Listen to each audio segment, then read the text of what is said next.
One of the most frustrating and challenging things when it comes to macro photography is getting your shots in focus and making sure they're sharp.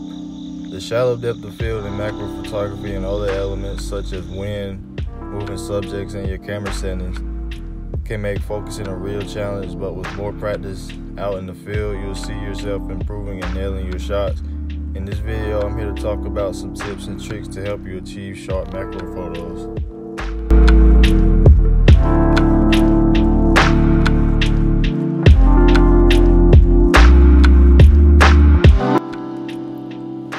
Probably the number one reason why your photos aren't as sharp as you would like is because of the wind. Even the slightest wind can cause motion blur in your photos. Tip number one on how to deal with the wind is to use a speed light flash with a diffuser.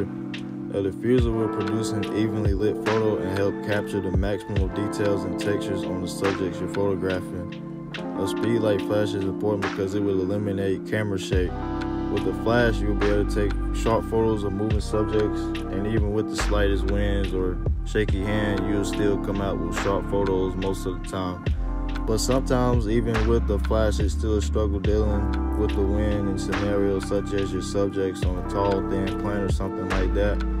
In a situation like this, I'll normally try to hold onto the plant in one hand and try to rest the camera on the arm holding the plant for stabilization. But just be aware that this probably won't work every time, since some bugs are very skittish and will fly away or run off if you grab the plant that it's on. The key is to be as gentle as possible when grabbing the plant so you don't scare the subject away. But even with the right approach, it won't work every time.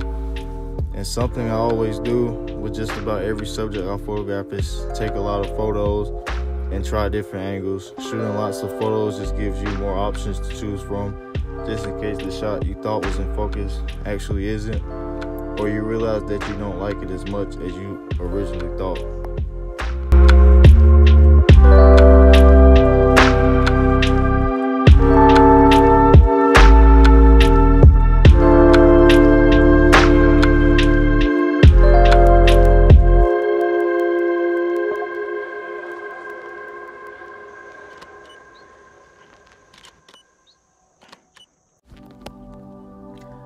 Another reason why your photos may come out blurry or not as sharp as you like is because of your camera settings.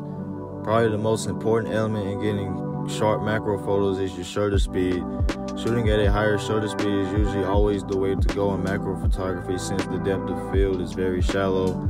The slightest movements will cause your photos to be out of focus or blurry. With the flash, I usually keep my shutter speed between 1/100 of a second and 1/200.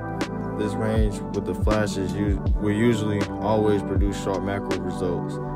If I'm shooting with natural light, I usually have my shutter speeds at 1/250th or above. With the Aperture, our usual range is between f7.1 and f16. This range is usually the best for macro photography to ensure your shots come out sharp.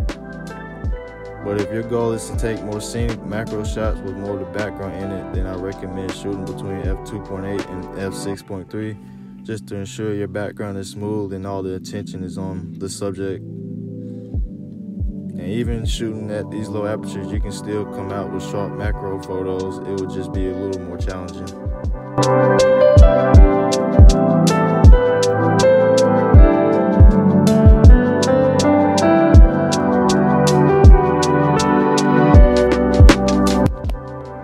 Another reason why your photos may come out not as sharp as you like is because of bad lighting. Bad lighting, especially in low light situations such as early morning or nighttime, can result in very grainy and dark photos. In low light situations, it's always important to have an extra light source to pair with your speed light flash.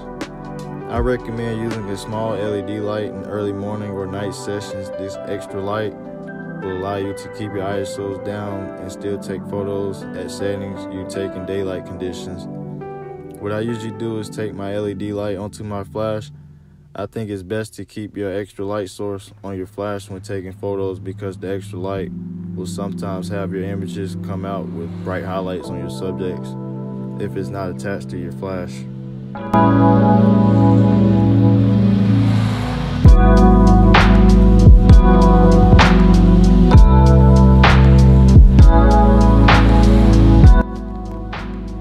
There's quite a lot of information to take in when trying to take sharp macro photos, and it certainly isn't easy, especially for newcomers.